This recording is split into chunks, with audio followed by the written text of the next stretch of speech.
I got so much motherfucking design on right now. Break it down, bring it back, make it clap. I got 3 old thoughts, new block, where that thing. Bitches on my line, and you know. Assalamualaikum warahmatullahi wabarakatuh. Perkenalkan, nama saya Devina Dwi Anggina dari kelas 10 akuntansi 3 SMKN 1 Cipandai. Saya di sini akan menjelaskan materi tentang simpanan giro. Simpanan giro merupakan salah satu sumber dana bank dari masyarakat luas untuk membiayai semua biaya operasionalnya. Simpanan dalam bentuk giro memudahkan masyarakat melakukan pembayaran dan pengambilan dana kapanpun dibutuhkan.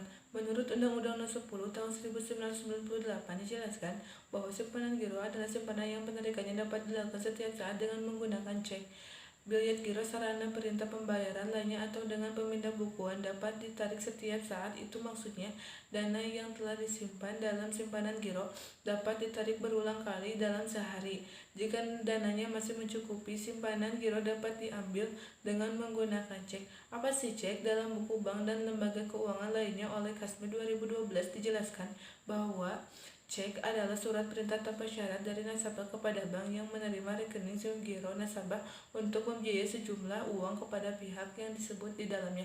Cek memiliki 5 syarat hukum, yaitu yang pertama, pada cek harus dituliskan kata cek. Yang kedua, surat cek berisi perintah tak bersyarat untuk membayar sejumlah uang tertentu. Yang ketiga, terdapat nama bank yang harus membayar. Yang keempat, terdapat tanggal dan tempat cek dikeluarkan. Dan yang kelima, terdapat tanda tangan penerbit cek. Juga memiliki syarat yang harus dipenuhi oleh nasabah. Nah, syarat-syaratnya adalah: yang pertama, dana dalam rekening nasabah mencukupi. Yang kedua, terdapat materai yang cukup.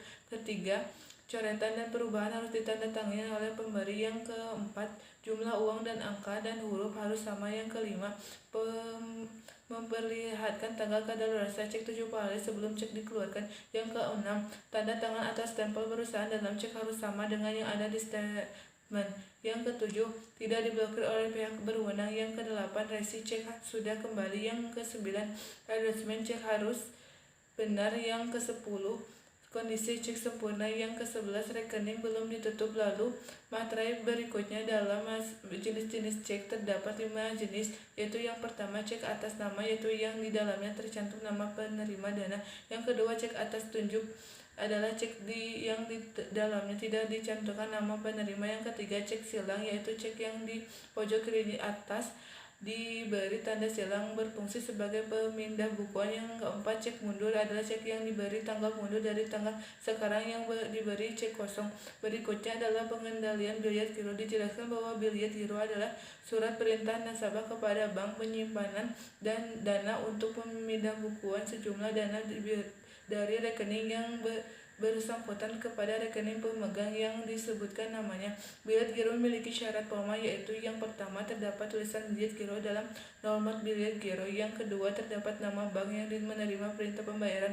Yang ketiga, terdapat perintah yang jelas untuk memindah bukuan dana atas beban rekening penarik. Yang keempat, terdapat nama dan nomor rekening pemegang. Yang kelima, terdapat nama bank penerima. Yang keenam, jumlah dana dan pemindahan tuliskan lengkap. Yang ketujuh, terdapat tempat dan tanggal penarikan. Yang kedelapan, terdapat tanda tangan nama jelas dilengkapi stempel formulir pembukuan. Dan beberapa hal yang harus diperintahkan dalam biljet giro, yaitu yang pertama, jangka waktu penawaran biljet giro adalah 70 hari setelah tanggal penarikan. Dan kedua, tanggal aktif berada dalam jangka waktu penawaran. Yang ketiga, biljet giro yang ditawarkan dalam bank sebelum tanggal aktif harus ditolak oleh bank. Yang keempat, biljet giro diterima oleh bank setelah berakhirnya tanggung waktu penawaran dapat dilakukan perintahnya. Yang kelima, biljet giro akan memasuki kadaluarsa setelah lewat 6 bulan. Yang keempat, tanggal penarikannya dijadikan tanggal aktif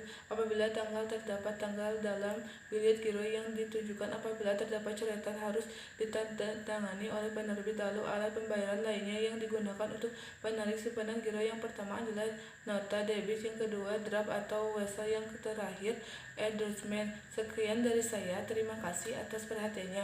Wassalamualaikum warahmatullahi wabarakatuh.